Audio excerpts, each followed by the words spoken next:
하나님의 말씀 에베소서 4장 30절 한 절 말씀 오늘 나누도록 하겠습니다. 에베소서 4장 30절 한 절 말씀 오늘 나누도록 하겠습니다. 하도록 하겠습니다. 시작. 하나님의 성령을 근심하게 하지 말라. 그 안에서 너희가 구원의 날까지 인치심을 받았느니라. 아멘. 하나님 아버지 감사합니다. 그 말씀을 통해서 주님께서 우리를 구원하신 그 목적이 무엇인지 깨닫는 자들 되게 하시면 되니 예수 그리스도의 놀라운 은혜를 찬송하며 감사하며 기뻐하며 나가는 주님의 백성들 될 수 있도록 역사하시고 인도하여 주옵소서. 이 천한 영혼 가르쳐주만 드러나는 시간 될 수 있도록 주님께서 역사하여 주옵소서. 주님 감사드립니다. 예수 그리스도의 이름으로 기도드리옵나이다. 아멘. 자, 저번 시간에 우리 29절까지 살피고 이제 오늘 30절 하나님의 성령을 근심하게 하지 말라. 나는 너희가 보내는 인침을 받았다. 이렇게 말씀되어 있는데 이 30절 앞에 접속사가 우리 성경에는 해석이 안 됐는데 헬라어 원어에는 접속사가 카이라는 접속사가 껴 있어요. 카이로 시작됩니다. 이 카이는 그리고 또 즉 뭐 이런 뜻이 있습니다. 즉 그리고 그러니까 우리가 이 성령이 지금 근심이라는 것이 몇 주 동안 우리가 살핀 내용의 그 내용들이라는 건데 저번 주에 살핀 더러운 말, 도둑질, 뭐 그런 육적인 것들 또 그런 것들을 우리에게 말씀하고 있는 것을 알 수 있거든요. 예를 들어 저번 주에 살핀 더러운 말은 뭘 말한다고 그랬죠? 쉬운 말로 말씀을 그죠? 우리가 율법으로 보는 것을 더러운 말이라고 그랬죠? 여러분 생각나세요? 그래서 더럽다라는 헬라어 스타프로스가 뭐예요? 낡아져서 더 이상 가치가 없는 그런 말이라는 거예요. 헛된 말이라는 거예요. 말씀을 그냥 율법으로만 보게 되면 이것은 헛된 거가 되는 것입니다. 말씀을 율법으로만 보게 되고 문자적으로만 보여서 이것을 지켜서 하나님 앞에 내 의의 갖고 나아가려는 자체가 다 헛거라는 거예요. 그죠? 그건 그냥 멸망이라는 것이죠. 그래서 가치가 없는, 다 낡아져서 더 이상 쓸데없는 율법으로 예수 그리스도만을 바라보게 되는 게 참된 말이에요. 이게 참된 말씀입니다. 그런데 이것을 예수로 보지 않게 되고 내가 지켜야 될 행위로 보게 될 때 이것이 다 사프로스, 다 헛된 것들이 된다는 것입니다. 내 의를 쌓게 되는 다 멸망할 것들이 되는 거죠. 또 저번 주에 살핀 이 도둑질이라는 거 마찬가지. 말씀을 율법 문자 그대로 지켜서 내 영광, 내 칭찬, 내 것들을 챙기는 거죠. 그 도둑질이라고 그랬습니다. 오직 하나님께만 영광을 돌려야 되는데 하나님께 영광을 돌려야 될 그 영광이라는 것을 내 것으로 가꾸는 거예요. 내 것으로. 인간들이 다 이 짓들을 하고 있다는 것입니다. 하나님의 영광을 다 가로치는 도둑질하는 자들이 내가 우상이 된 인간들이다. 내가 우상이 된 인간들. 이런 것들을 계속 우리가 살폈었어요. 이런 모든 것들이 여전히 나의 육에서 나오는 마귀의 영역 안에 있었던 육적인 것들이다. 이렇게 말씀되어 있었어요. 이게 여전히 육적인 나의 실존에 분노케 되는 자들이 되어야 되는데 이런 나의 육을 만족시키는 내 영광, 내 칭찬, 내 인정 쌓는 것을 굉장히 뿌듯하게 여기며 그렇게 뿌듯하게 여기게 되는 우리의 육적인 모습이 여전히 성령을 근심하게 하는 것이다 라는 것을 또 알 수 있다는 것이죠. 이런 육적인 것들을 삭제시켜 가시는 것이 바로 하나님의 놀라운 성령의 역사하고 은혜이고 하나님이 일하십니다 라는 것을 또 여러분이 아셔야 돼요. 그래서 우리는 여전히 매 순간 성령의 근심 아래 있는 자들이 맞습니다, 여러분. 여러분, 우리는 여전히 매 순간 나의 육적인 것들을 챙기기 때문에 성령은 근심하실 수밖에 없음을 우리는 알아야 돼요, 그죠? 여러분 그런 모습들이 있지 않습니까? 그런 우리를 결국 성령께서 끌고 가셔서 그 성령을 근심케 하는 그 육이라는 그 육을 삭제시키시고 주님의 그 날, 그 구원의 그 완성이 되는 그 종말론적인 그 날에 거룩한 하나님의 아들들로 세우시는 것이 하나님의 놀라운 은혜의 역사라는 것을 아셔야 되는 거죠. 그래서 본문에서 그 안에서 너희가 구속의 날까지 뭘 받았다? 인치심을 받았다라고 설명하는 거예요. 얼마나 놀라운 은혜입니까? 성령은 여전히 우리가 성령을 근심시킬 수밖에 없음을 우리 성경은 우리에게 말씀하세요. 그런데 그런 성령께서 근심하시면서 우리를 인도해 가셔서 그런 우리를 덮고 가리시고 이끄시는 놀라운 은혜와 사랑을 깨닫게 해주시고 알게 해주신다는 거예요. 그래서 우리는 성령을 여전히 근심케 하는 자들 맞습니다. 그래서 오늘 말씀에 하나님 성령을 근심하게 하지 말라라는 것은 여전히 우리가 성령을 근심케 하고 있다 없다? 하고 있다는 거예요. 그러니까 사도 바울은 근심하게 하지 말라 쓴 거예요. 하지만 하나님의 명령대로 우리 갈 수 없는 자들이면 명령이 나간 거죠. 그래서 이 명령대로 갈 수 없는 우리의 그 명령을 누가 다 이루신 거예요? 예수께서 십자가에 다 이루신 것 아닙니까? 여러분은 여전히 성령을 근심케 하는 불의한 청지기 같은 자들이에요. 그죠? 여전히 불의한 모습들이 있어요, 없어요, 우리한테? 여전히 여러분 하나님의 그 영광을 갖다가 내 영광으로 끌어당기는 우리의 모습들이 있습니까, 없습니까? 여전히 내 가치, 내 인정, 내 것들을 챙기려는 우리의 모습들이 여전히 뿜어져 나오고 있잖아요. 왜? 우리는 매 순간 성령을 근심시킬 수밖에 없는 거예요. 사도 바울은 그것을 알기 때문에 하나님 성령을 근심하게 하지 말아야지. 너희 여전히 하나님 성령을 근심하게 있는 자야. 그러나 반전이 일어난다는 것입니다. 그런 우리를 그러나 하나님께서 성령으로 말미암아 인치심, 도장을 확 찍어버리셨대요. 여전히 성령을 근심하게 하는 우리지만 그런 우리가 종국에는 하나님의 백성으로 완성될 날에 그렇게 가게 됨을 보증한다는 것입니다. 보증한대요. 그러니 여러분 성령을 여전히 근심하게 하고 있는 우리의 모습 우리가 볼 때는 가망이 없는 것 같이 보이지만 그런 우리를 하나님의 날에 완성시키실 것을 보증했다는 그런 놀라운 은혜의 선포를 들을 때 반전이 일어나는 것입니다. 너무나 감사한 거예요. 너무나 은혜로운 것입니다. 그게 그죠? 그래서 성령은 여전히 우리가 성령을 근심시킬 적이 없는 그런 우리의 모습을 보이고 있으면 그런 우리 인도하시며 그런 우리를 덮고 가시며 이끄신 놀라운 은혜와 사랑을 그 가운데서 깨닫게 하시고 알게 하심으로 주님만을 찬양케 하시겠다는 거예요. 그래서 여기서 구원의 날까지 이렇게 되어 있죠. 구원의 날까지 구원이라는 아폴리트로시스라는 것은 해방, 자유입니다. 자유케 되는 거예요. 어디서? 이 율법에서부터 자유케 되는 거예요. 죄로부터 자유케 되는, 죄 정죄로부터 자유케 되는 것인데 이 진정한 자유와 해방과 구속은 오직 누구 안에서만 가능하다? 예수 안에서만 가능하다. 예수 안에서만 가능하다. 그래서 로마서 3장 24절 같은 경우도 로마서 3장 24절 같은 데 보면은 그리스도 예수 안에는 속량으로 이게 아폴리트로시스 이게 구원의 날의 구원입니다. 속량.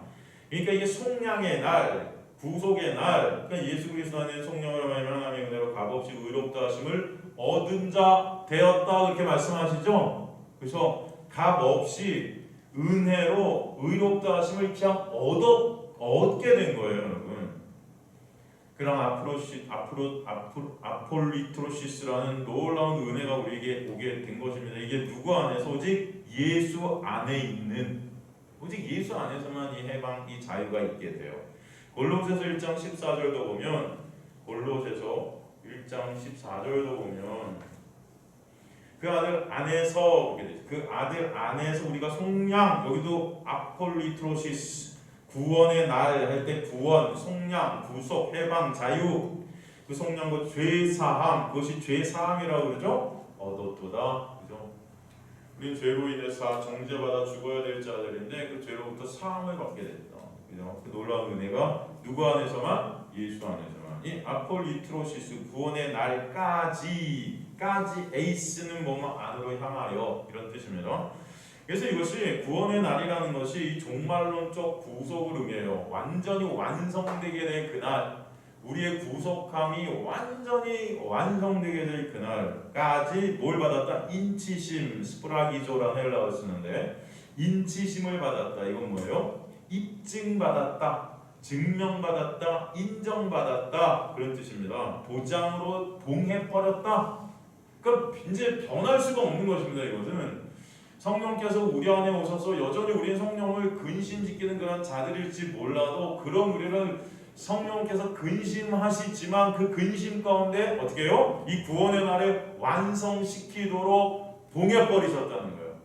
더 이상 이것이 변할 수 있다 없다? 없다. 그러니 여러분 얼마나 감사합니까?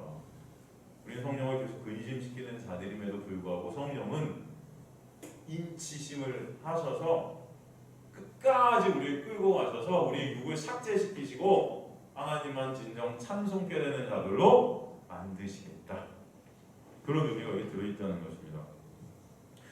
우리 좀 더 나와서 우리가 일요일날, 주일날 일요일날 우리가 로마 성경 공부할 때 로마서 8장 16절에서 뭐라고 그랬죠? 성령이 친히 우리의 영과 더불어 우리가 하나님의 자녀인 것을 증언하신다. 그런 말씀을 공부했었어요. 기억나시나요? 성령이 친히 우리의 영과 더불어 우리가 하나님의 자녀인 것을 증언하신다. 여기서 이 더불어라는 말은 없다고 그랬습니다. 이거 가로치시라고 그랬었어요. 제가 그래서 원어에는 성령이 친히 우리의 영과 더불어 할 때 더불어는 없습니다. 여기서 친히, 성령이 친히 할 때 그 친히라는 것은 성령 그분 자신이 이런 뜻이에요. 성령 그분 자신이 뭐예요? 우리의 영이 영과 더불어인데 더불어 없고 우리의 우리가 하나님의 자녀인 것을 증언합니다. 성령이 그 자신이 우리의 영이다 이런 말이에요. 그리고 그것이 바로 하나님의 자녀의 증거다 이런 뜻입니다. 이해가 되세요? 성령의 영이 곧 우리의 영이다. 여러분, 이게 무슨 말일까요? 우리는 여러분 죄로 인해서 하나님과 단절된 죽어있는 자들이에요. 그래서 영이라는 것이 있어요 없어요? 사실은 이 죄 때문에 우리의 원래 하나님과 함께 있었던 살아있던 영이 단절됨으로 사망이 이른 거죠. 그래서 영이라는 것이 이제 없는 자들이에요. 다 악령들이에요. 사실은 사탄 아래 속한 사탄 마귀의 지배 아래 종노릇하던 악령들이라고요. 사실 그래서 우리 안에 성령께서 오셨다는 자체가 뭐라고요? 새로운 영, 새로운 피조물, 새 영, 참 생명의 영. 거기서 영이라는 것이 진짜 생명을 가진 영이 생기게 된 것입니다. 그러니까 성령이 내 안에 오셨다는 자체가 영이 된 거예요. 이해가 되시나요? 그러니까 성령과 우리가 연합되게 되는 자체가 죽은 시체한테 영이 들어가죠. 그럼 그 시체가 살아난단 말이죠.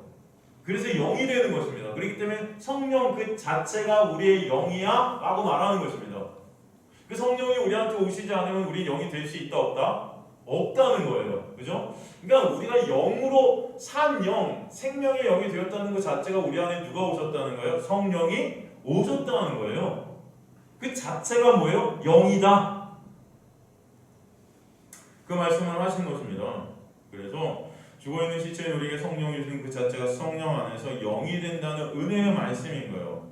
이게 뭐예요? 우리가 하나님의 자녀인 것을 증언한다. 태초 창세 전에 하나님께서 택한 하나님의 자녀인 것이 증명된 거예요. 이게. 그러니까 성령이 우리 안에 오신 그 자체가 우리가 하나님의 자녀였다는 것입니다. 이해가 되죠? 그래서 성령이 우리 안에 오신 그 자체가 증거가 되는 거예요. 아, 얘가 하나님의 창세전부터 택하신 백성이구나. 그죠? 그 백성들에게 찾아가신다는 것이죠. 이 본문에 그래서 근심하게 우리 에베소서 다시 가면 하나님의 성령을 근심하게 하지 말라 해서 근심하게 하라고 리페어는 고통을 가하다, 슬프게 하다, 비탄, 슬픔, 번민 뭐 이런 뜻이 있는데 지금 성령이 슬퍼하시고 계신 이 애통하심이 사실은 뭐예요? 성령과 연합된 내가 애통하는 거예요. 이해가 되십니까? 성령의 오심으로 내가 성령 안에서 성령과 연합된 자로 이제 존재하게 되거든요. 그래서 사실 성령의 근심이라는 것이 사실 성령이 고통을 가하다, 비통하게 하다, 슬픔, 번민 그런 것들이 뭐예요? 내게 오는 것입니다. 성령의 근심하심 자체가 내가 연합된 성령과 함께 근심이 나한테 있게 되는 거죠. 이해가 되십니까? 그래서 성령과 연합된 하나님의 백성들에게는 반드시 이런 근심이 있어요. 이런 애통이 있습니다. 이런 슬픔이 있어요. 이런 비통함이 있다는 거예요. 여러분, 그걸 아셔야 돼요. 이 지금 리표라는 이 근심이라고 되어 있지만 이거는 좀 약한 번역이고 진짜는 이게 애통이에요. 고통이에요. 번민, 비탄함이고 처절함입니다. 이게 성도들한테 있다는 거예요. 사실은. 근데 이 애통함이 뭐다? 복이라는 겁니다. 복. 이게 바로 우리가 끝까지 하나님 나라의 인치심을 하나님의 백성들에게서 나오는 것이라는 거예요. 이해가 되십니까? 사도 바울은 그 얘기하고 있는 그 은혜를 설명하고 있는 것입니다. 이 말씀을 통해서. 니네 성령 근심하게 하지 말아요. 우린 성령을 근심하지 않게 할 수 있는 능력이 없는 자예요, 사실은. 매 순간 성령 근심할 수밖에 없어요, 우리 때문에 사실은. 그 성령은 매 순간 우리 위해 기도하시는 거예요, 사실은. 그죠? 예수님도 우리 위해 기도하시고 계시고 우리 끌고 가시고 계신 거고 우리가 그 끌리심이 아니면 안 되는 자들이에요, 사실은. 그죠? 그래서 우리 육을 삭제시키기 아닌 성령인데 우리는 그렇게 성령을 근심하게 해요. 그런데 그렇게 성령과 연합된 그 근심이 나에게 있다는 것입니다. 그게 나의 근심이 된다는 거죠. 근데 그 애통함, 그 근심함, 그 처절함이 복이라는 것입니다. 마태복음 5장 4절을 보면 마태복음 5장 4절을 보면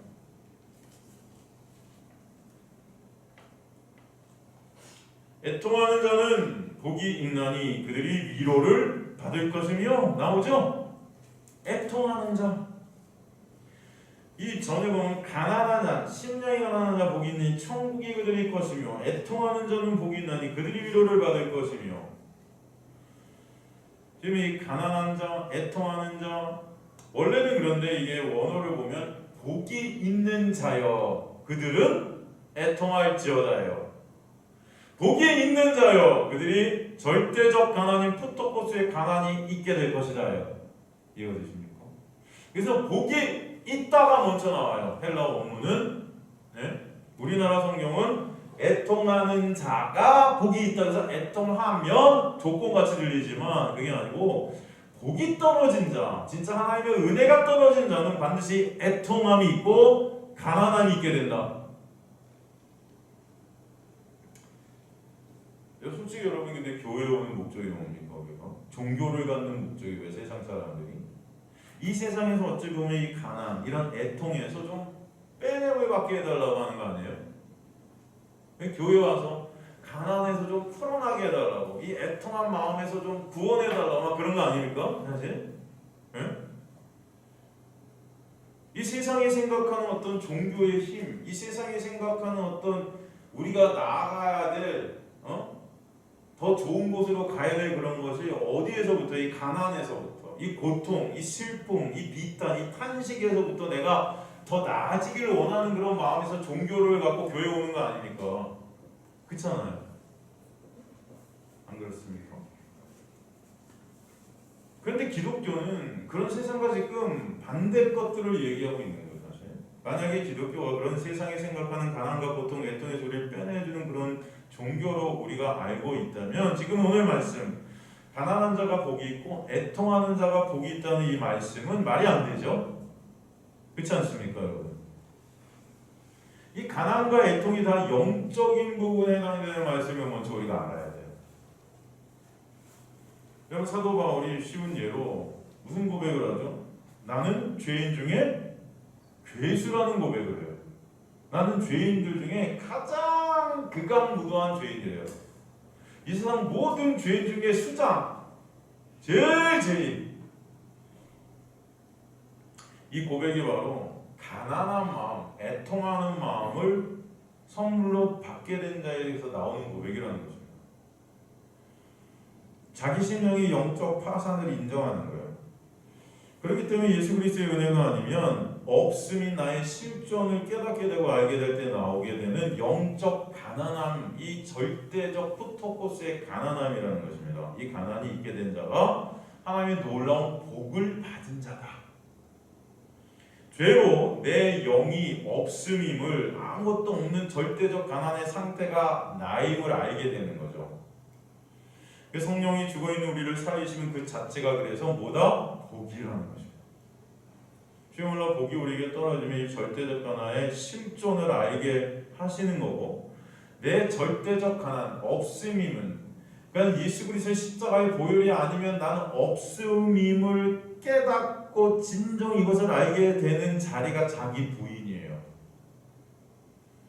그러니까 사도 바울의 고백을 통해서 우리는 예전에 이것들을 본 적이 있는데 갈라디아서 1장 1절 같은 데 보면은 갈라디아서 1장 1절 같은 데 보면은 다시 한번 확인하는 의미로 한번 사도 바울의 고백들을 한번 볼 텐데요. 갈라디아서 1장 1절 같은 데 보면 사도 바울이 고백하죠. 사람들에게 난 것도 아니요 사람으로 말미암은 것도 아니요 오직 예수 그리스도가 그를 죽은 자 가운데 살리신 하나님 아버지로 말미암아 사도된 바울.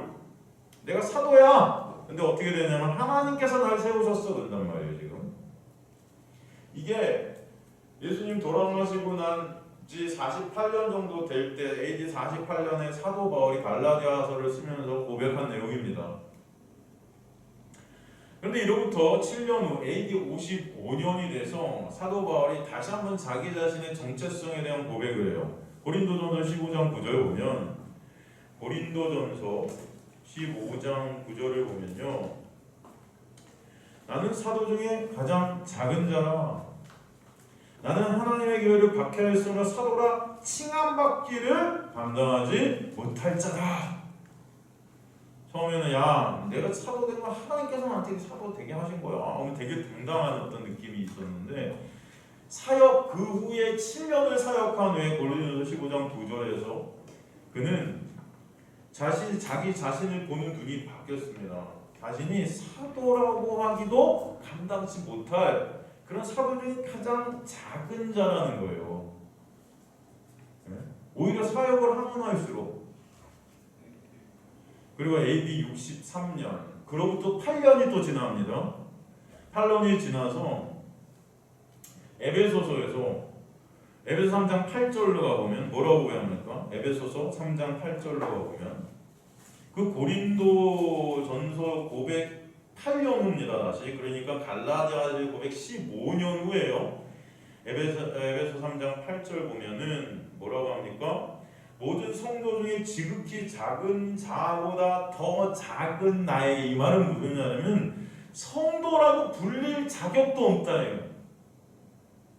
성도 중에 지극히 작은 자보다 더 작은 나라는 것은 이제 성도라고 이렇게 여김 받을 그런 자격도 없는 그런 미천한, 이해가 되십니까? 사도인데 이 사도가 지금 갈라디아서 1장 1절에서 나 사도야, 하나님께서 날 세운 나 그런 사도야 이렇게 하다가 15년 사역 후에 난 성도로 자격도 없어, 난 성도도 아니야. 이 성도 중에 가장 작은 자보다 더 작은 자, 그러니까 아무것도 아닌 거야. 그런 고백이 터져 나오죠. 여러분, 시간이 지날수록 사도들아 칭함을 받기도 어려워. 그 7년 후, 8년 후 난 이제 성도도 아니야. 그리고 그가 세상을 떠나기 1년 전 뭐라고 고백하냐? 디모데전서 1장 15절에 디모데전서 1장 15절에 이보다 모든 사람이 받으면 이 말이여 그리스도 예수께서 죄인을 구원하시고 세상에 임하셨다 하였도다. 죄인 중에 내가 죄수니라. 이제는 성도라고 불릴, 나 성도가 아니야. 그러다가 이제 세상 떠나기 1년 전에는 나는 죄인 중에 죄수야. 맨 처음에 갈라디아서 1장 1절에서 나는 하나님의 세운 사도야. 사도라 칭함받기도 그래. 성도 아니야. 죄인 중에 죄수야. 여러분, 성령께서 그를 이끄셔서 성령의 비다 앞에서 계속 가는 갈수록 뭐예요? 자기 자신의 실존이 어떻게 돼요? 낮아질 대로 낮아져서 이제는 없음. 죄인 중에 죄수라는 거. 이게 바로 푸토코스라는 절대적 가난의 자리라는 것입니다.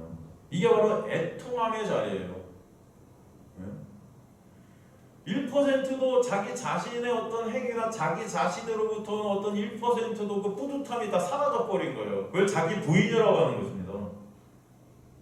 나의 존재의 가치라는 것 자체가 다 사라져버리니 깨져이 육이라는 것이 다 삭제되어 버리는 거죠. 예수 그리스도의 십자가의 보혈 그 긍휼이 아니면 나는 그냥 없는 거예요.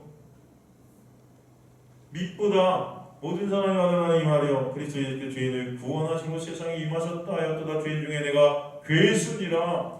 그러나 내가 긍휼을 입은 까닭은 예수 그리스도께서 내게 먼저 일제 오랜 참으심을 보이사.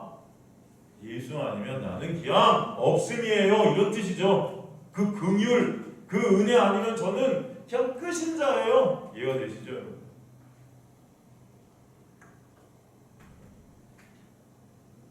여러분 성령의 빛이 우리를 이끌어와서 그 빛이 우리를 계속 비추어 가면 갈수록 그 빛 앞에서 우리는 죄덩어림이 더욱더 발각되어지고 죄로 물들어 있는 그 육의 실체들이 더욱더 드러나게 해서 그 실체들과 직면케 되는 겁니다. 거기서 여러분 애통함이 나오게 되는 거예요. 애통함이. 그런 나의 모습, 그 나의 죄덩어리의 그 실체를 갖다가 우리가 적나라하게 직시하게 되면은 거기서 여러분 이 애통함이 처절함이 터져나오게 되는 게 여러분 우리의 모습이어야 되는 거예요. 이게 바로 성령께서 역사하시는 모습입니다. 그럼 거기서 이제 뭐예요? 끝이 아닌 거죠. 그런 나의 실존을 진짜 성령의 빛 앞에 봐야 십자가가 정말 왜 쓰지 않으면 안 됐는지를 정말 절감하게 됩니다. 왜 예수가 아니라는 없음인 것이 절감하게 되는 거예요. 그러니까 그때 뭐예요? 감사합니다. 누구에 대해? 예수께. 다른 게 아니에요. 그런 나를 품어주시고 덮어주시는 그 은혜 때문에 너무나 감사한 거예요. 거기서 찬송이라는 게 나옵니다. 할렐루야 주님 감사합니다. 이게 찬송입니다 여러분. 우리가 찬양하는 게 찬송이 아니고 진짜 찬송이지만 진짜 여러분의 매 순간순간이 어떤 상황 속에서 예수 때문에 가는 게 다른 게 아니고 성령을 갖다 우리는 뭐라고 그러죠? 그리스도의 영이라고 해요. 그리스도의 영. 이 그리스도의 영인 성령이 우리 안에 말씀을 통해 예수를 바라보게 하시므로 모든 기준이 누가 되게 하세요? 예수가 되게 하세요. 그 예수 앞에 서면 설수록 배설물이고 쓰레기 같은 죄덩어리인 나를 보게 하시는 겁니다. 그래서 점점 그 예수 앞에서 우리는 할 말이 없어지는 거예요. 할 말이. 그 은혜만을 바라보게 되면 긍휼히 여겨주세요. 불쌍히 여겨주세요. 할 말이 없는 거예요. 불쌍히 여겨주세요. 그거 한마디밖에 못해. 저는 죄인입니다. 예수예요. 근데 주님께서는 그런 우리를 의롭다 하신다니까요. 네? 그러니 그 은혜 때문에 찬송이 나올 수밖에 없잖아요. 여러분 한번 생각해보세요. 그 은혜만을 의존케 되는 그 자리가 바로 심령의 가난, 그 가난에서 나오는 것이 애통이에요. 애통. 그래서 이 애통이라는 단어는 처절한 슬픔과 탄식을 나타내는 단어입니다. 성령 안에서 보게 되는 나의 실존으로 인해 오게 되는 그 근심, 이 오늘 에베소서 본문에 나오는 그 근심, 그 애통함, 이 어마어마한 슬픔과 탄식이에요. 그러니까 성령의 인도하심을 받으면 받을수록 그 은혜의 빛 앞에서 주님을 기쁘시게 하는 자가 나구나. 그래서 더 당당해지고 나를 볼 때 기뻐하는 자들이 되는 것이 아니라, 그게 아니라 그 자들이 성령 밖에 있는 자들이에요. 은혜 모르는 자들이에요. 그게 아니라 인도하심 안에 있는 자들은 그 인도하신 그 빛 앞에 나의 실존이 더 드러나고 발각되어져서 내 자체가 그냥 죄덩어림이 깨달아지고 알아질 때 성령을 슬프게 할 수밖에 없는 자가 나구나 알아지고 나는 정말 그런 암적인 존재임을 깨달아질 때 그런 나를 그럼에도 불구하고 의롭다 하시는 그 놀라운 은혜 때문에 감사하게 되는 거죠. 이런 죄로 인한 슬픔과 비참과 처절함을 여러분 느끼고 있는가? 이 세상 살아가면서 받는 그런 거 말고 여러분 돈이 안 벌어서 갖고 뭐 건강해서 뭐 몸이 아파서 받는 그런 고통 그런 고난 그런 게 아니고 진짜 이 죄 때문에 내 안에 죄를 보게 되는 이것 때문에 오는 탄식이 있는가? 복이 임한 자들은 반드시 내가 죄인 중에 교수라는 그 자각으로 인한 슬픔과 애통이 있게 하신다. 그 애통 가운데 그런 나에게 긍휼을 보신 은혜 때문에 진정 또 찬송이 터지게 하신다. 그래서 이 애통은 세상에 살면서 받는 조금 아까도 말씀드린 그런 고난과 핍박으로 오는 것이 아닌 나의 죄된 실존을 보게 됨으로 오는 거예요. 실존을 보게 됨. 이 애통하는 자가 복이 있다라는 것을 누가복음에서는 다른 단어로 표현했어요. 그래서 뭐라고 하냐면 누가복음엔 우는 자가 복이 있다. 우는 자. 복이 임하게 되면 우는 자들이 된다. 이런 뜻이에요. 우는 자. 헬러 클라이오라는 헬라어 써서 클라이오 이건 뭐예요? 몹시 애통하며 슬퍼하다. 히브리어의 바카라는 히브리어 크게 울다. 엉엉 우는 거예요. 나의 죄 때문에 실존. 나의 그 더러운 죄의 모습 때문에 엉엉 우는 것입니다. 이 바카라는 크게 울다는 것은 내가 사랑했던 그런 사람이 세상을 떠났을 때 오는 그런 울음이에요, 여러분. 요한복음 16장 20절은 예수께서 십자가에 죽으실 때 너희는 곡하고 애통하겠으나 그래요. 세상은 기뻐하리라. 너희는 근심하겠으나 너희 근심이 도리어 뭐가 되리라? 기쁨이 되리라. 여러분 예수께서 십자가에 달리신 그 자체가 뭐예요? 내가 달려야 될 십자가 아닙니까? 그게 내가 달려야 될 십자가. 그만큼 나는 십자가에서 찢어져야 맞는 자라는 걸 그 십자가를 통해 보게 하신 거거든요. 거기 근심이 오는 거예요. 그럼 나로 달리신 예수, 내가 달려야 될 그 나, 이게 뭐예요? 이것 때문에 우리는 근심할 수밖에 없는 자들이에요, 사실은. 그런데 예수가 그 모든 것들을 다 받아내셨기 때문에 종국에는 그것으로 인해 진정한 기쁨이 오게 된다는 거죠. 나로 달리신 그 십자가를 보면 애통이 되고 근심이 되지만 그 십자가 그런 나를 살리신 놀라운 은혜이기 때문에 진정 감사와 기쁨이 또 있게 하시는 거예요. 그러니까 하나님의 복이 떨어지면 나의 그럴듯한 행위로 포장된 그 의라는 예뻐 보이고 멋져 보이는 그런 포장들을 갈기 다 찢으시는 거예요, 하나님께서. 그래서 죄 자체인 나의 실존을 볼 때 그때 그 처절함에 눈물이 꺼이꺼이 쏟아지게 되는 은혜를 입은 자, 그 자가 하나님의 놀라운 복을 입은 자라 말씀하는 것입니다.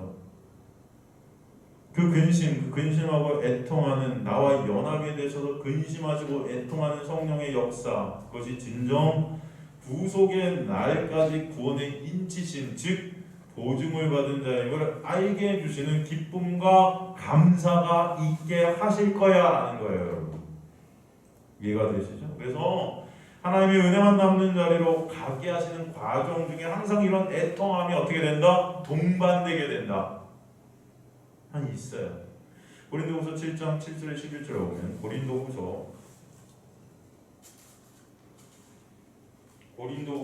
7장 7절에 11절에 보면 그가 온 것뿐 아니라 오직 그가 너희에게서 받은 그 위로로 위로하고 너희의 상황과 애통함과 나를 위하여 열심히 있는 것을 우리에게 보고함으로 나를 더욱 기쁘게 하였느니라. 그러므로 내가 편지로 너희를 근심하게 한 것을 후회하였으나 지금은 후회하지 아니함은 그 편지가 너희로 잠시만 근심하게 한 줄을 알미라. 내가 지금 기뻐함은 너희로 근심하게 한 까닭이 아니요 도리어 너희가 근심함으로 회개함에 이른 까닭이라. 너희가 하나님의 뜻대로 근심하게 된 것은 우리에게서 아무 해도 받지 않게 하려 함이라. 하나님의 뜻대로 하는 근심은 후회할 것이 없는 구원을 이루게 하는 회개를 이루는 것이요 세상 근심은 사망을 이루는 것임이라. 보라, 하나님의 뜻대로 하게 된 이 근심이 너희로 얼마나 간절하게 하며 얼마나 변증하게 하며 얼마나 분하게 하며 얼마나 두렵게 하며 얼마나 사모하게 하며 얼마나 열심히 있게 하며 얼마나 벌하게 하였는가. 너희가 그 일에 대해 일체 너희 자신의 깨끗함을 나타내었느니라. 여러분 지금 여기서 근심이라는 단어가 계속 나와. 이게 똑같은 오늘 에베소서에 나오는 근심 리페어입니다. 네? 이게 뭐예요? 고통을 가하다, 슬프게 하다, 고통을 느끼다. 계속 같은 단어가 계속 등장하죠? 에베소서에 똑같은 헬라어를 쓰고 있어요. 지금 지금 사도 바울이 이 말을 지금 왜 하고 있는가? 이 배경이 중요하죠. 이 고린도 교회에서 여러분 고린도 교회를 누가 세웠어요? 사도 바울이 세웠다는 말이에요. 근데 여러분 고린도 교회는 파가 많았습니다. 바울파, 게바파, 예수파, 그죠? 뭐 이런 아볼로파, 이런 파들이 나눠갖고 싸우고 헐뜯고 서로 비방하고 막 이런 일들이 있었던 가운데 이 사도 바울이 오해를 받아요. 사도 바울이 어떤 오해를 받았는가? 헌금을 자기 마음대로 썼다는 거예요. 헌금을 자기 마음대로 사용하고 사도도 아닌 게 사도 행세를 했다는 그런 비방과 오해를 갖다 받습니다, 여러분. 그래서 사도 바울이 엄청 열받았어요. 엄청 열받아서 편지를 쓰는 거예요. 이 못된 놈의 새끼들 하면서 죄송합니다. 저랑 그렇게 섞였는데 사도 바울은 그렇게 안 섞였죠. 그 편지 내용은 정확히 모르는데 신학자들이 얘기하는데 어마어마한 욕들을 한 거예요. 그들은 혼낸 거죠. 이 나쁜 놈의 새끼들 막 하면서 너희가 감히 지금 뭐라고? 내가 돈을 헌금을 착복했고 사도도 아니게 사도 뭐 그랬다. 야단을 엄청 친 겁니다. 고통을 편지로 기약 있는 그대로 너희들의 실존을 뭐라고 그냥 막 한 거예요. 그래서 오늘 본문에 근심하게 하는 편지를 썼다고 한 거예요. 고통을 주는 편지를 썼다는 거예요.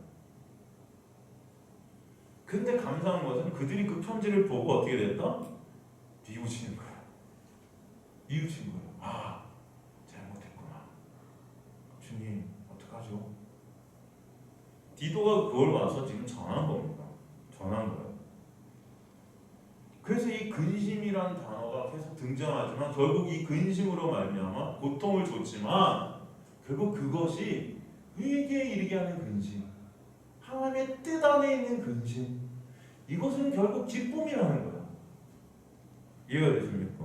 그래서 9절에 기쁨이라는 단어가 등장하는데 그 기쁨은 뭐예요? 근심으로 하는 회개에 이르렀기 때문에 기쁜 거예요. 여러분, 매 순간 성령은 저와 여러분의 실존을 보게 하시는 겁니다. 이렇게 말씀을 통해서. 이 사도 바울이 그들에게 썼던 편지가 뭐예요? 서신서예요. 이게 하나의 말씀이 지금 두 개가 되죠. 그래서 그 근심, 그 말씀을 통한 성령, 그 말씀이 검이라고 그러거든요. 에베소서는 성령이 쓰시는 검이 말씀이에요. 이 말씀을 통해 우리에게 진정 야단치시는 것입니다. 애통케 하는 거예요. 여러분, 제가 그래서 말씀드려요. 설교라는 게 히브리어로 보다 야단치다라 그랬죠. 설교를 들으면 여러분 야단 맞은 기분이 드는 게 맞은 거예요. 이게 잘 들은 거예요. 설교를 들으면서 야단 맞은 기분이 아니면 여러분 설교 잘 못 들은 것일 수도 있는 겁니다. 왜냐하면 설교라는 뜻 자체가 보다 야단치다. 여러분, 진정한 복음은요, 우리의 실존을 보게 합니다. 우리가 얼마나 죄덩어리인지 깨닫게 해요. 그래야 복음이 복음되거든요. 그런 우리를 은혜로 구원하신 그 놀라운 은혜가 드러나거든요. 그래서 여러분, 말씀은 거음이 되었고 여러분 홍감이 골수와 관절을 여러분 가장 깊숙한 폐부까지 찔러서 여러분의 실존을 보게 한다 그러는 거예요. 좌이나선 어떤 거미, 그 거미 뭐예요? 말씀의 거미. 좌이나선 말씀의 거미, 홍감이 골수와 관절을 찔러 쪼갠다 그러는 거예요. 여러분, 제가 그 말씀드렸죠. 그 쪼갠다, 찔러, 쪼갠다 뭐예요? 우리 가장 깊숙한 우리가 보지 못하는 그것까지 뚫고 들어가서 우리의 실존을 낱낱이 드러낸다는 뜻입니다. 그때 애통함이 있는 거예요. 그죠? 애통함이 있을 거 아닙니까? 나의 그런 실존, 나의 죄덩어리 모습을 보게 될 때.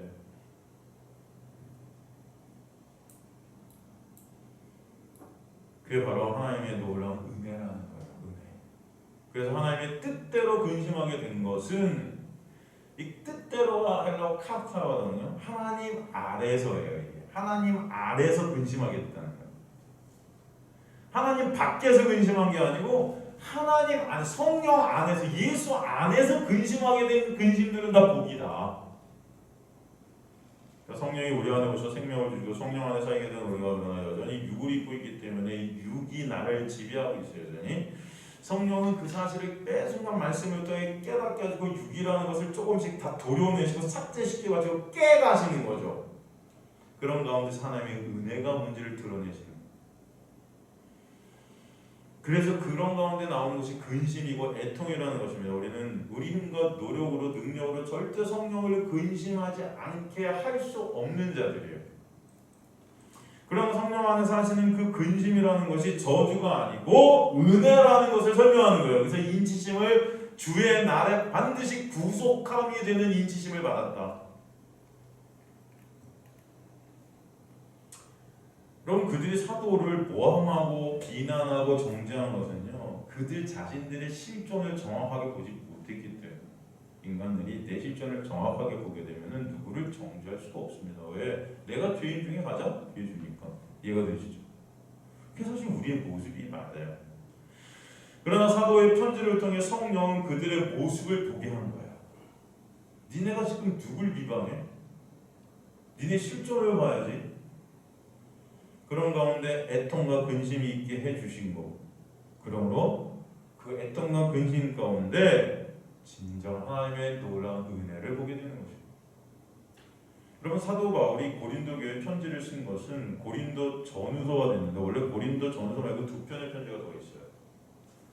두 편의 편지. 사도가 지금 오늘 이 조금 아까 우리가 살때 사도 고린도후서 7장이 9절에서 이 지금 나오는 이 말하고 있는 편지는 고린도 전후서 사이에 있는 편지입니다. 사이에. 근데 그 편지는 지금 남아있지 않아요. 한 성령께서 그걸 성경으로 만드시지 않으셨어요. 그 편지에서 사도는 고린도 교회 성도들을 엄청나게 나무랬던 겁니다. 혼냈던 거예요.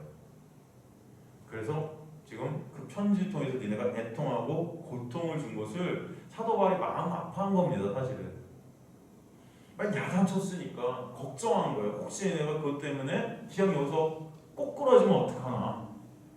성령께서는 물론 그 모든 것들을 합력하여 선을 이루어가시면 사도 바울은 인간적인 면에서 내가 이렇게 욕을 하고 야단을 막 쳤는데 얘네가 진짜 그것 때문에 상실되고 끝나버리면 어떡하나. 회개하게 되면 감사한데, 돌아오게 되면 감사한데 이걸로 끝나버리면 어떡하지 하고 그들을 다시 위로하고자 쓴 게 지금 후서예요. 고린도 후서. 이해가 되죠? 근데 이것을 쓰는 가운데 너무나 감사한 거예요. 이들이 디도가 갖고 전하는 겁니다. 아니에요. 그들이 그렇게 처음에는 이 사도 바울 선생님께서 참 그들이 야단치셔갖고 그들이 너무나 지금 막 힘들어하고 했는데 그것 때문에 진정 은혜가 뭔지 알게 돌아오게 됐으면 너무 감사해. 사도 바울에게 너무 감사한 거지.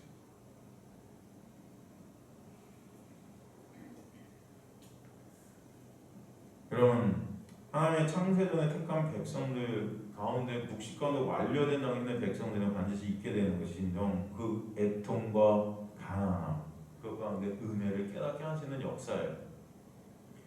그리고 그 근심으로부터 구원의 역사는 바로 하나님의 인치심이라는 것입니다. 너는 내가 택한 백성이라는 거예요. 그 인치심, 내가 너를 지명하여 불렀다는 것입니다. 그 인치심, 바로 그 인치심이 있는 자들에게는 애통과 고난과 근심이 있다. 예수께서 영으로 우리 안에 오시면 그 애통함을 밀어넣으세요. 그래서 시편 기자는 시편 80편 5편에 보면 시편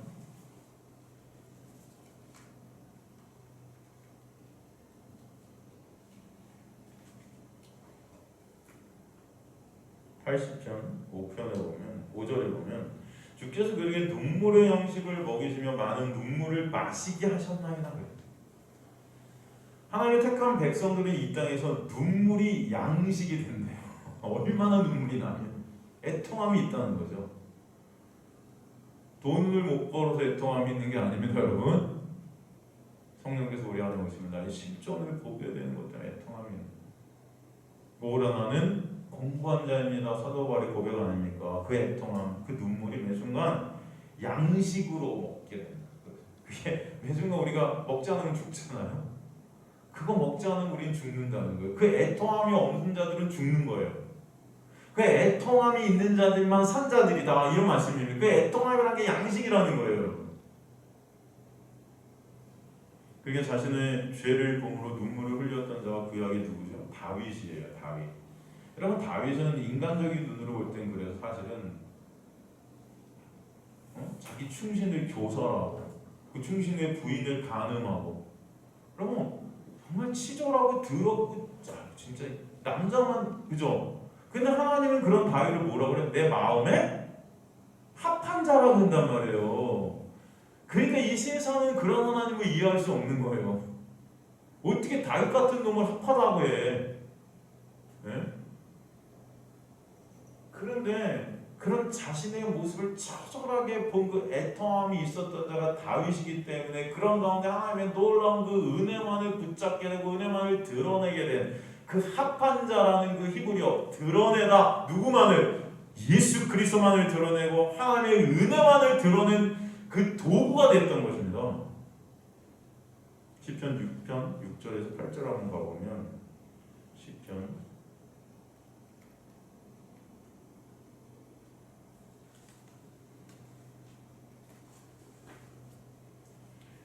시편 6편 6절에서 8절 내가 탄식함으로 피곤하여 밤마다 눈물로 내 침상을 때우며 내 요를 적신하이다. 내 눈이 근심으로 말미암아 쇠하며 내 모든 대적으로 말미암아 어두워졌나이다. 악을행하는 너희는 다 나를 떠나라. 여호와께서 내 울음소리를 들으셨도다.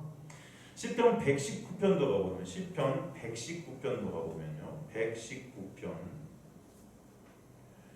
136절 가보면 136절 가보면 136절에 가보면 그들이 주의 법을 지키지 아니하면 내 눈물이 시냇물같이 흐르나이다. 그래서 다윗은요 이 눈물을 양식으로 먹고 산 자였어요. 침상을 자기 죄 때문에 적신하였죠. 그러니까 여러분 기독교는요 이 세상 사람들의 눈에 볼 때 도덕 윤리적으로 깨끗하고 어떤 착하고 어떤 훌륭하고 어떤 거룩해 보이는 그런 사람들을 만들어내는 종교가 아니에요. 네? 아닙니다 그게. 여러분 기독교는요 여러분 스스로가 깨끗하고 여러분 스스로가 거룩함으로 그렇게 만들어지는 그런 종교가 아니고 여러분을 통해 하나님만 드러나고 하나님의 은혜만 찬송받으시게 하는 종교예요. 그래서 여러분을 창조하신 목적이 어디에 있다? 하나님의 영광에 있는 것입니다. 사람들이 기독교를 보면서 우리 모습들을 보면서 우리를 찬송하는 야, 저 김대중 집사님 너무나 훌륭해. 우리 김용학 집사님 진짜 존경스러워. 이런 게 아니고 저런 김대중 집사도 살린 저런 다윗도 살린 하나님의 은혜가 너무나 감사하네. 이해가 되십니까? 죄 중에 괴수 같은 예수 믿는 자들을 핍박하고 잡아 가뒀던 그 다윗과 아니 사도 바울 같은 자를 갖다가 하나님의 복음을 전하는 자로 그렇게 세우신 거 하나님. 야, 그 긍휼, 그 은혜. 야, 그거 아니면 사도 바울 같이 죽을 자들이야. 다윗과 같이 우리는 그냥 끝이야. 그렇게 하나님만 드러내는 것이 기독교인 거예요, 여러분. 우리는 착각을 해도 너무 많이 착각하면서 기독교라는 종교 안에 있습니다. 그런 것들을 아셔야 돼요. 세상 사람들 칭송을 받는 것이 기독교가 아니에요. 교회가 아니고 오직 하나님만 드러나는 것입니다. 하나님의 영광, 그 십자가 그게 증거되고 그 은혜만이 찬송받으셔야 되는 자리예요. 그 신약에 와보세요. 그러니까 어떤 자들이 하나님의 은혜를 찬송하게 되나 보면은 누가복음 7장 37절 39절에 누가복음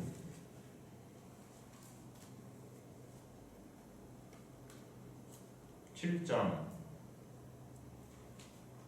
37절 그 동네에 죄를 지은 한 여자가 있어 예수께서 바리새인 집에 앉아 계심을 알고 향유 담은 옥합을 가지고 와서 예수의 뒤로 그 발 곁에서 울며 눈물로 그 발을 적시고 자기 머리털로 닦고 그 발에 임받치고 향유를 부으니 예수를 청한 바리새인이 것을 보고 마음에 이 사람이 만일 선지자라면 자기를 만지는 이 여자가 누구며 어떠한 자 곧 죄인인 줄을 알았으리라 하거늘. 여러분 지금 예수의 발에 기름을 붓고 자기 머리털로 그 발을 닦고 눈물을 뚝뚝 떨어뜨리는 한 여인이 있는데 이 여인은 직업이 뭔지 아세요? 네? 도덕 윤리적으로 깨끗한 자가 아니에요. 거룩하고 멋지고 그런 자는 여기 나오는 바리새인이었죠 당시. 이 여인은 사람들이 손가락질하고 더럽다고 그렇게 욕을 했던 창녀예요. 그 창녀가 지금 눈물을 흘리면서 여러분 자기 모든 것들을 다 쏟아붓고 있는 것입니다. 그러면서도 이 깨끗하다고 세상 사람들이 존경했던 야, 저 사람은 정말 깨끗하고 정말 존경받을 만한 사람이야 라고 그렇게 칭송했던 그 바리새인은 그 꼴을 보면서 욕하고 있는 거예요. 지금 저 뭐하는 짓거리야? 지금 우리 기독교가 어디 더 가깝냐는 겁니다. 이 창녀의 모습을 우리가 갖고 있어요? 아니면 이런 바리새인의 모습을 갖고 있어요?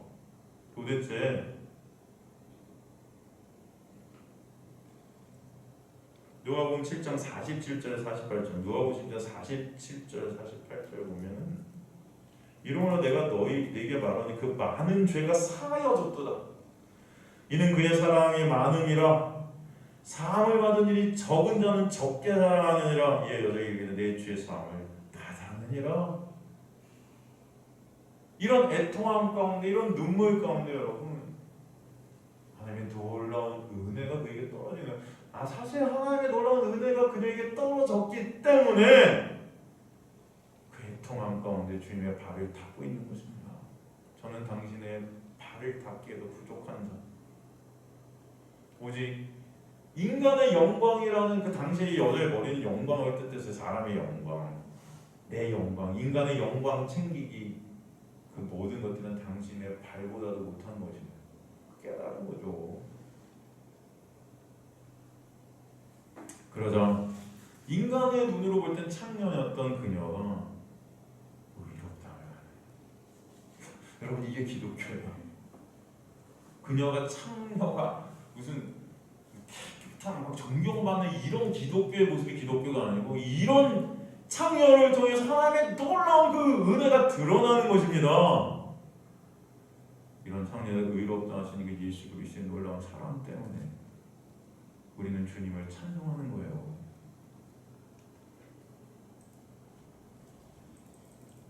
그녀와 비슷한 자가 누구예요? 또 세리 아닙니까? 누가복음 18장 13절 14절 가보면 누가복음 18장 13절 세리는 멀리 서서 감히 눈을 들어 하늘을 쳐다보지 못해요. 여러분 이 세리가 세리 직업을 정리하고 여기 온 게 아니에요. 지금 여전히 세리예요. 지금 세리라고 하잖아요. 이해가 되세요? 여전히 손가락질 받고 있어요. 이 시점에서 현재. 그래서 성전, 그 당시 성전이라고 일컫는 그곳을 들어오기도 힘들어했던 자예요. 그런데 들어와서 눈을 들지도 못해요. 여전히 세리니까. 쳐다보지 못하고 다만 가슴을 치는 거예요.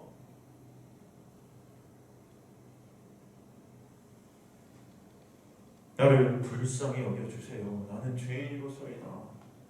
근데 14절에 내가 너에게 이르니 이에 저 바리새인이 아니고 이 사람이 의롭다 하심을 받고. 여러분 세리가 세리 직업 관두고 깨끗하고 거룩해지고 거룩한 행위들을 막 내놓고 지고 막 할렐루야 하고 있는 게 아니라고요. 여전히 세리에서 나의 실존을 보는 거예요. 여전히 할 수 없는 나의 모습, 여전히 죄만 생산해내는 그런 세리된 나. 그러니까 가슴을 치는 거예요. 애통하는 거예요. 그런 나 때문에 성령이 근심하시겠죠. 그 근심이 그대로 나한테 이입되겠죠. 그 나랑 연합하신 그 은혜 때문에. 그니 얼마나 비통하고 얼마나 처절한 그런 가슴 아픔이 있겠습니까? 그래서 눈을 들지도 못해요. 눈물만 뚝뚝 떨어지면서 불쌍히 여겨주세요 주님. 저 죄인인데 저 어떡합니까? 안 돼요. 근데 여러분 그 자리에서 앞에서 할렐루야 이 앞자리에 주님 감사합니다. 저 뒤에 저 세리 저 새끼 저 못된 놈의 새끼 저 매국노 저건 이제 죄악의 자기 암적인 존재. 하나님 좀 쟤랑 같지 않은 걸 너무 감사해요. 같지 않은 걸. 저는 그래도 일주일에 2번씩 금식도 하고 11조가 하고요. 가난한 사람 돕고 있습니다. 주님 이 놀라운 은혜를 저한테 베풀어 주셔서 감사해요. 너무 뿌듯한 거야 내 모습이. 근데 예수님은 거기 뭐라고 하시냐면 세상 사람들이 여러분 그렇게 존경했던 건 바리새인조차도 그런 존경 때문에 내가 되게 괜찮은 자인 줄 알아. 사람들이 계속 칭찬하니까 괜찮은 자인 줄 알아. 이 바리새인이 아니고 이 지옥가 그 말이에요, 여러분. 의롭다함을 받지 못하면 우리는 다 지옥행입니다. 그죠? 세상 사람들은 여러분, 야, 이 바리새인이 천국을 안 가면 누가 가니? 그랬어요, 그 당시에. 예? 당연히 저 세리는 지옥 가야죠. 세상 사람 눈에 볼 땐 여전히 세리니까.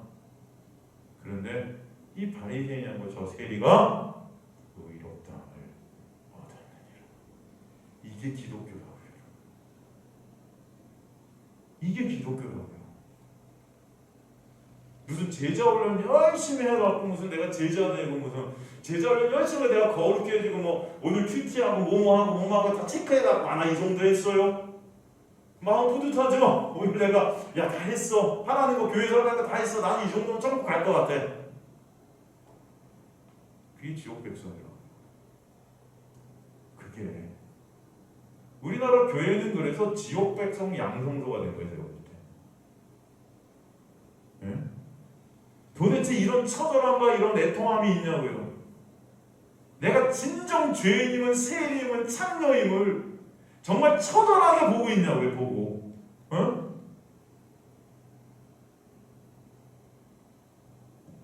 하나님의 은혜가 떨어지면 애통함이 있게 돼요.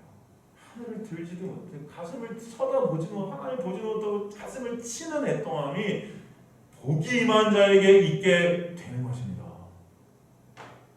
이 세리는 복 받은 자예요. 그래서 이 애통함 가운데 의롭다는 칭함을 얻는 것이에요.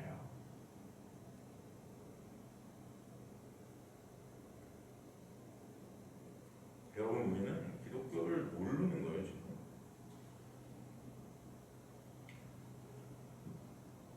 그러므로 오늘 에베소서 30절 말씀은 난 성령을 근심하게 하는 세리 청년 거예요. 그런 저를 불쌍히 여겨서 하는 그 애통함이 있는 자가 성령의 인도하신 가운데 하나님의 복이 떨어져 구원한 날에 구원을 받을 것을 보증받은 자라는 예수님의 네 자가 의롭다 하심을 얻었느니라라는 선포가 있게 되는 자라는 것입니다. 근심, 즉 애통과 함께 구원의 보증, 기쁨, 감사, 위로가 오는 거예요. 로마서 7장 18절에서 25절도 똑같은 내용이고 오늘 본문과 로마서 7장 18절 25절 보면 내 속 곧 내 육신에 선한 것이 구하지 아니하는 줄 아노니 원하는 내게 있으나 선을 행하는 것이 없노라. 내가 원하는 바 선을 행하지 아니하고 도리어 원하지 아니하는 바 악을 행하는도다. 만일 내가 원하지 않는 것을 하면 이는 내가 행하는 자가 아니요 내 속에 거하는 죄니라. 그러므로 내가 한 법을 깨달으니 곧 선을 행하기 원하는 나에게 악이 함께 있는 것이로라. 내 속사람으로는 하나님의 법을 즐거워하되 내 지체 속에 한 다른 법이 내 마음의 법과 싸워 내 지체 속에 있는 죄의 법으로 나를 사로잡는 것을 보는도다. 오라 나는 공부하는 사람이다. 이 사망의 몸에서 누가 나를 건져내라. 우리 주 예수 그리스도로 말미암아 하나님께 감사하리로다. 그런즉 내 자신이 마음으로 하나님의 법을 육신으로 죄의 법을 여전히 섬기네. 속사람은 하나님을 기뻐하게 됐는데 여전히 죄 아래 사로잡혀 애통하며 근심하고 있는 그 육적인 사도의 모습이 공존하고 있는 것입니다. 지금 그죠? 그래서 많은 신학자들이 이 구절을 보면서 사도 바울이 이거 구원받기 전이야 그래요. 구원받기 전이라 그래요. 예전에 제가 우리나라 유명한 그 목사님들 설교를 크게 들어도 예를 들어서 뭐 오카노 목사님 돌아가신 거 되게 그 오카노 목사님들 이 로마서 아마 강해가 아마 몇 편의 강의가 있을 텐데 어느 순간까지 이게 사도 바울이 구원받기 전이라 주장했는데 어느 순간 후다 또 이렇게 주장했던 거 제가 그걸 기억해요. 오카노 목사님 그런 말씀을 한 거 제가 기억나. 근데 그런 말씀하시더라고요. 자기는 이게 진짜 구원받기 전의 모습인 줄 알았는데 어떻게 선함이 없냐? 선한 것이 없다니까. 당연히 이건 구원받기 전이다 그렇게 생각해요. 근데 사나이 교회를 개척했고 성도들의 모습을 보면서 이건 구원받은 후 맞네 이런 생각이 드는데 사람들의 모습을 보면서 다들 구원받았다고 하는 성도들의 개차한 모습인 거지. 무슨 하나님을 기쁘시게 밤에 보면 서로 헐뜯고 싸우고 있는다 맨날. 나 잘났다고 내 칭찬 그걸 보면서 아 이건 후야. 인간을 보면 볼수록 여러분 이런 존재라는 것을 아셔야 돼요. 오카노 목사님이 착각했던 거죠. 그걸 나중에 깨달으셨어. 여러분 이거 보세요. 속사람은 하나님을 기뻐하게 해요. 이 자는 하나님이 그 안에 있게 된 자예요. 그렇기 때문에 하나님을 즐거워하는 자가 됐습니다. 그게 바로 구원받은 하나님의 백성의 모습이에요. 사실 그 반면 그런데 내 육이라는 것이 여전히 나를 사로잡고 있기 때문에 나는 하나님을 기쁘시게 하고 싶은데 돼? 안 돼? 안 된다는 거예요. 여러분 이게 지금 세리의 모습인 거예요. 애통하는 거예요. 그래서 가슴을 칩니다. 세리하기 싫어. 잘 살고 싶어. 근데 안 돼. 내 마음대로. 그렇다고 여러분 막 살지 말고 막 사세요. 이런 말씀드리는 게 절대 아니에요. 지금 영적인 것들을 저는 말씀드리는 거예요. 여러분 예수 그리스도라는 기준점에서 봐야지 여러분의 행위 하나하나 이런 어떤 인간들의 행위를 기준으로 놓고 보면 여러분 여기는 이거는 여유죠. 지금 사도 바울이 그거 보면서 지금 오라 공부하다 탄식하겠어요? 그렇게 따지고 사도 바울 같이 잘 산 사람이 어디 있겠습니까? 평생 50 몇십 18만 킬로를 걸어다니면서 교회만 개척했어요. 그거 무슨 큰 죄를 졌겠어요? 인간의 도덕 윤리적인 관점에서 볼 때. 지금 사도 바울은 인간의 도덕 윤리적인 관점의 기준을 놓고 보는 게 아니고 예수라는 빛 앞에서 자신을 보는 겁니다. 그때 나한테 뿜어져 나오는 모든 것들이 죄덩어림을 하는 거예요. 그래서 오라난 공고한 내 안에 선함이 없다는 거예요. 예수의 빛 앞에 볼 때. 그래서 내 마음은 내 안에 뚫고 들어오신 그 은혜 때문에 그 은혜가 즐겁고 은혜가 감사하고 예수 때문에 예수를 즐거워하는 자가 됐는데 여전히 부귀한 청지기같이 불의, 내 의만 쌓고 있고 내 칭찬을 쌓고 있고 내 인정을 쌓는 그런 모습 속에서 사역하고 있는 나의 모습을 처절하게 보는 거죠. 죄만 생각하네.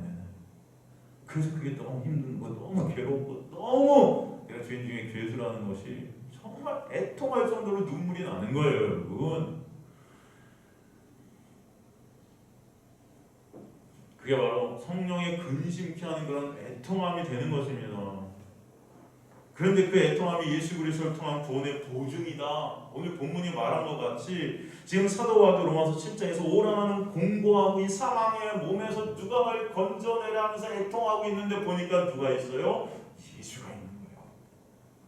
그 예수가 나를 건져내시네. 그래서 우리 주 예수 그리스도로 말미암아 하나님 아버지께 감사한다는 거예요. 감사. 그런데 감사하면서 끝나면 되는데 여전히 내 마음으로는 하나님, 육신으로는 죄의 법을 또 섬기는 거예요. 그렇잖아요. 성경이 제가 여기서 오늘 성경 공부에서 말씀드렸지만 25절에서 하나님께 감사하리로다 딱 끝내주면 할렐루야. 근데 사도 바울은 거기서 끝나는 거 뭐라 그래요? 그런즉 내 자신이 마음으로는 하나님의 법을 마음은 그런데 육신으로는 여전히 죄의 법을 사람이 왔다 갔다 한다는 것입니다. 감사가 있고 또 애통이 있는 거예요. 또 감사해요.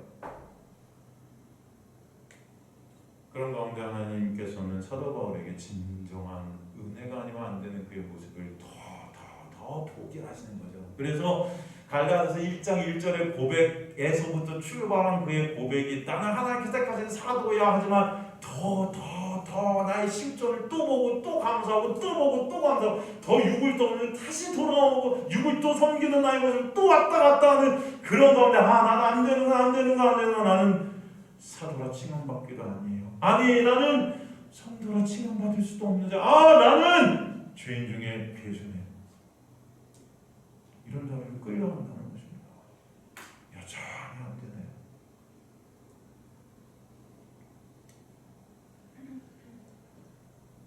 하나님께서 구원해 주셨으면 창세에 완료시킨 것인데 묵시 속에 완료시킨 그 복을 그냥 누리게 해주시지 왜 이 애통한 가운데 우리를 두게 하시는가?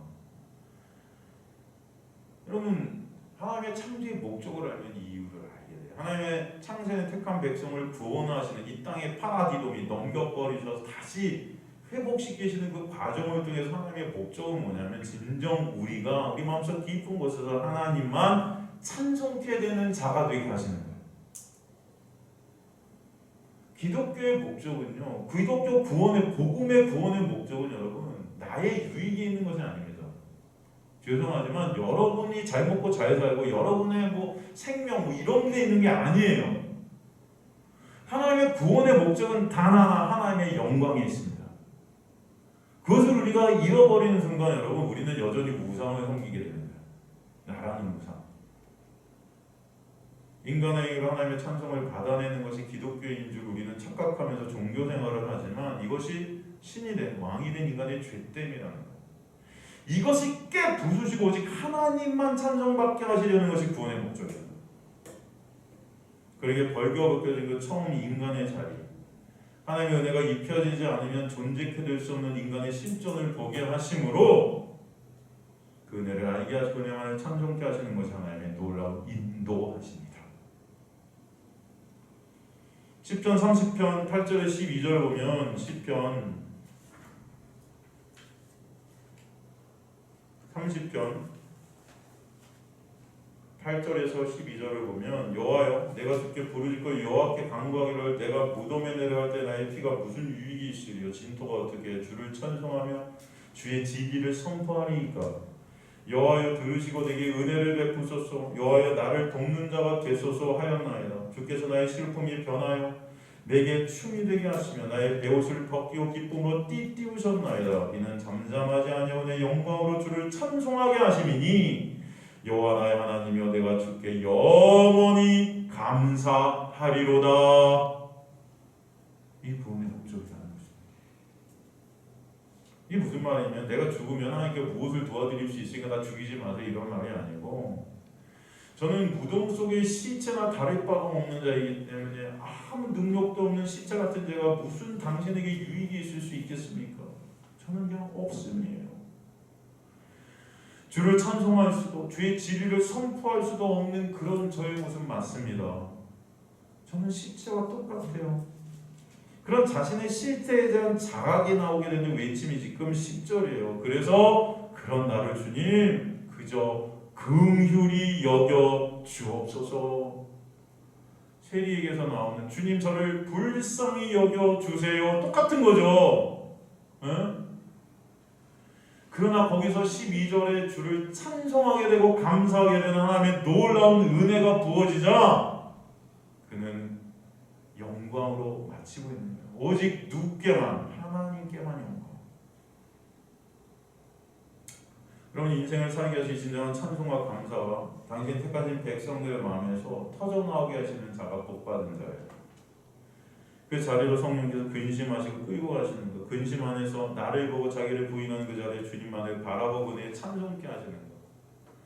주님의 은혜를 알아 진정 은혜에 찬송케 된 자가 바로 묵시 속에 완료된 하나님의 백성이라는 것입니다. 그래서 계시록 21장 3절에 보면은 계시록 21장 3절에 보면 내가 들으니 보좌에서 큰 소리가 나서 이르되 보라 하나님의 장막이 사람들과 함께 있으며 하나님이 그들과 함께 계시니 그들은 하나님의 백성이 되고 하나님의 친히 그들과 함께 계셔서 모든 눈물을 그 눈에서 닦아주시니 다시는 사망이 없고 애통하는 것이나 곡하는 것이나 아픈 것이 다시 있지 아니하니 처음 것들이 다 지나갔음이라라. 여러분 우리는 결국 이 자리에 가게 하실 것입니다. 이게 완성의 자리예요. 내 영광을 쌓고 내 칭찬, 내 찬송을 챙기려는 그런 나를 근심하게 하시는 성령 안에서 그런 나의 실체를 근심하며 애통하게 되며 그리고 그 애통을 십자가에서 예수께서 다 이루셨음을 진정 예수만이 그래서 찬송이 되고 놀라운 은혜의 본체 되심을 알게 되는 것이 바로 성도의 인생이다 말씀하는 것입니다. 그 애통과 감사와 기쁨이 왔다가며 공존하며 그 가운데 그 애통을 이기려는 싸움도 계속되며 성령을 근심시키지 않으려는 나를 부인하는 싸움도 계속되고 또 되게 하세요. 그러나 그것이 내 힘으로 내 능으로 되는 것이 아니고 오직 은혜로 됨을 깨닫게 하심으로 말미암아 그 은혜만을 찬송하게 하시고 그 은혜에 감사케 하시는 것이 하나님의 놀라운 택하심 안에 있게 된 구원의 인치심을 받은 하나님의 백성들의 삶이 되는 거야 라고 오늘 사도 바울은 성령의 감동으로 이 말씀을 쓰고 있는 것입니다. 그 은혜가 여러분에게 있게 되기를 주님이라 간절히 축원합니다.